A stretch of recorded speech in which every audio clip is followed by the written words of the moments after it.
If you're still chasing cash flow in Austin, Tampa, or half of Florida, you're probably losing ground and you don't even know why yet. Across the 53 largest metros and all of Florida, Texas, and California, uh, markets are now negative on price year over year through February 26, and 28 of those 53 metros are in an outright price decline. Today, I'm breaking down where the smart money is rotating, why the Midwest and Northeast are still quietly winning, and how to position your next investment so you're not buying at the top of somebody else's bubble. Now, back on April 13th, the narrative was mostly a thesis, right? The Northeast and Midwest look better while the Sun Belt looks tired. Now, that thesis has turned into data.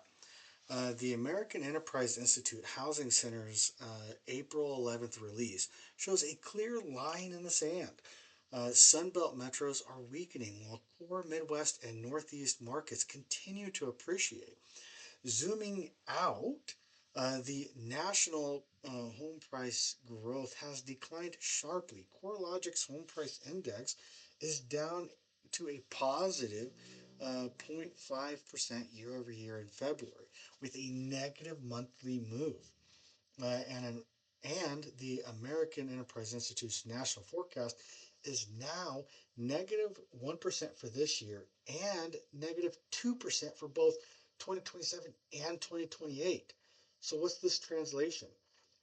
We are not in the same market that we were in early 24. Pricing power is fading, and you can't just buy anything anywhere and hope that appreciation bails you out. Builders are flashing a warning sign as well. The National Association of Home Builders and Wells Fargo Builder Confidence Index came in at a level of 34 in April.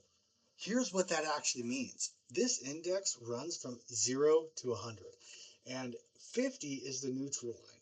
So a reading above 50 means that most builders think that the market looks good, and a reading below 50 means that most builders think that the market looks weak. At 34, we're not just a little bit below neutral, right? We are solidly in builders are very nervous territory. And that is the lowest reading in roughly 7 months after dropping 4 points in March. That part, that part actually matters to you as an investor and is the component that matters, that measures expectations for home sales over the next 6 months.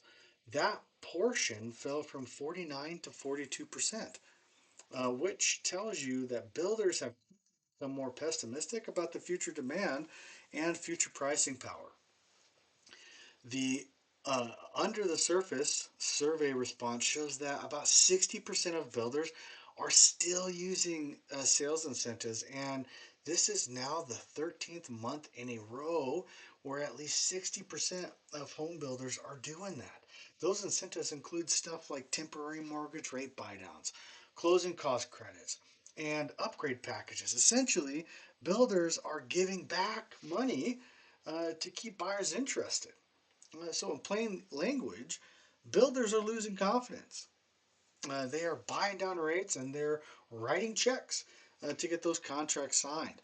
And that is your signal that the easy seller markets is in a over is over in a lot of those metropolitan areas. So let's talk about numbers for a second because the price reports tell you where the trend is headed, not just how it feels on the ground. CoreLogic shows that national prices are barely positive year over year, with momentum slipping negative month over month. Clear Capital's Home Data Index shows negative 0.1% quarter over quarter and only a positive 1.8% year over year. The American Enterprise Institute, which focuses specifically on risk in housing finance, pegs national price growth over just a positive 1.1% year over year in February. That's the slowest pace since 2012, and projects 3 straight years of mild national price decline. Even the National Association of Realtors had to recalibrate, revising their 26 existing home sales forecast down to a positive 4% instead of instead of a stronger rebound. So if you're underwriting deals assuming 5 to 7% annual price growth, these numbers should force you to tighten up your assumptions, especially in markets rolling over right now. So, where are the prices still moving in your favor? The answer is the core Midwest and select Northeast metro areas. The American Enterprise Institute Housing Center data for February this year puts Kansas City at the top of the nation at 8.6% year over year price growth, followed by Cleveland at 5.9%, Pittsburgh at 5.8%, Milwaukee at 5.6%, and Grand Rapids at 5.1%. Regionally, the National Association of Realtors has a March report that shows the Northeast is up about 5.7% year over year, and the Midwest is up about 4.9%, while the South is barely positive at 0.8%, and the West is actually negative at minus 1.3%. On the top of that, the Federal Housing Finance Agency has data for January that has the East North Central Division, your core Midwest, leading the country at 4.4% annual price growth, while the West South Central Division, which includes Texas and neighboring states, is the only region in the country with a negative annual price growth at a minus 0.8%. That is what rotation looks like.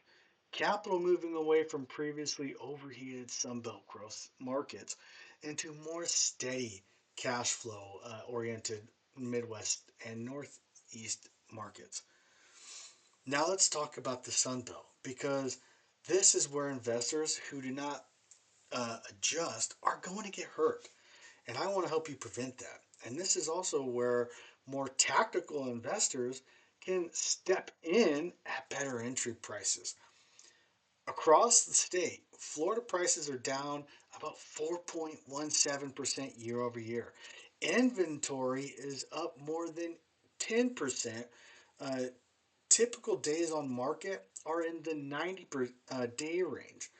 And Florida ranks number 49 on the Realtors.com's market hotness index. So they're cold.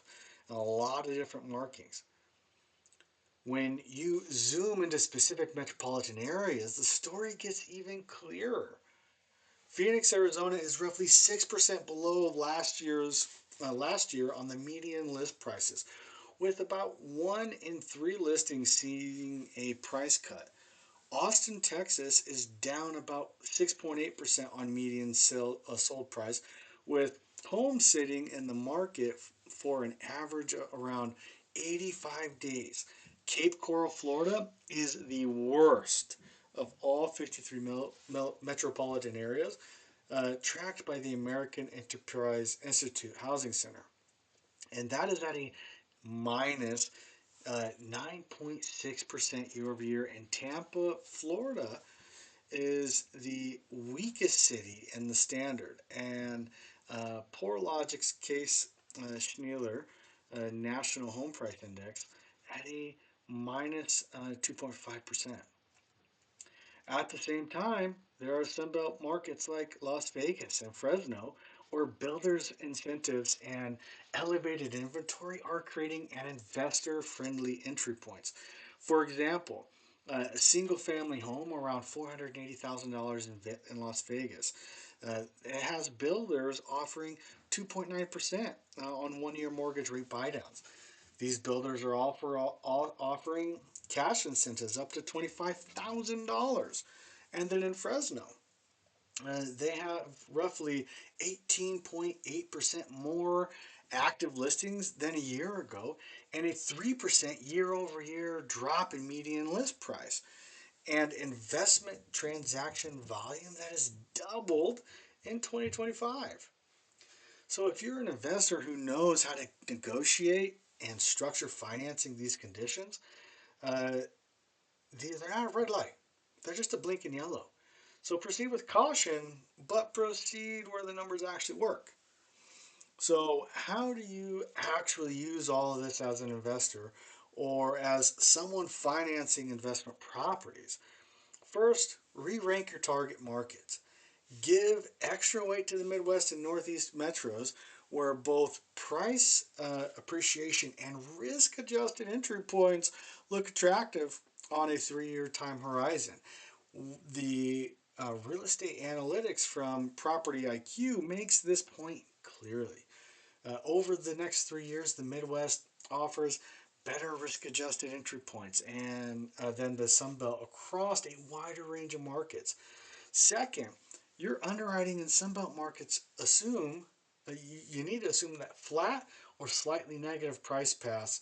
Insist on real cash flow from day one and use the fact that builders and sellers are now offering incentives, mortgage rate buy downs, for example, like mortgage rate buy downs, closing cost credits, and cash concessions to improve your debt service coverage ratio instead of using them to justify for as a justification to overpay.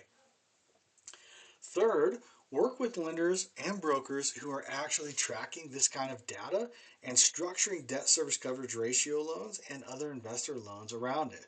Instead of pretending every market still looks like 2021. If you want a deeper dive into specific markets, or you want to see how we are structuring loans in today's rotation, or if you want help, on ideas on how to negotiate for some of these properties, uh, you know, and these are all everything that, especially in those Midwest and winter markets, and more of the de-stressed Sunbelt pockets, hit subscribe, drop the market or the address, or you can even shoot me a direct message. uh, you can text me or call me at 208-215-9936. But if you're watching the video, put it in the comments and I'll break it down on the upcoming videos and we'll get you guys taken care of. Thank you guys. This is Robert with Open Lane Funding and I'm glad you guys were here today. Thank you.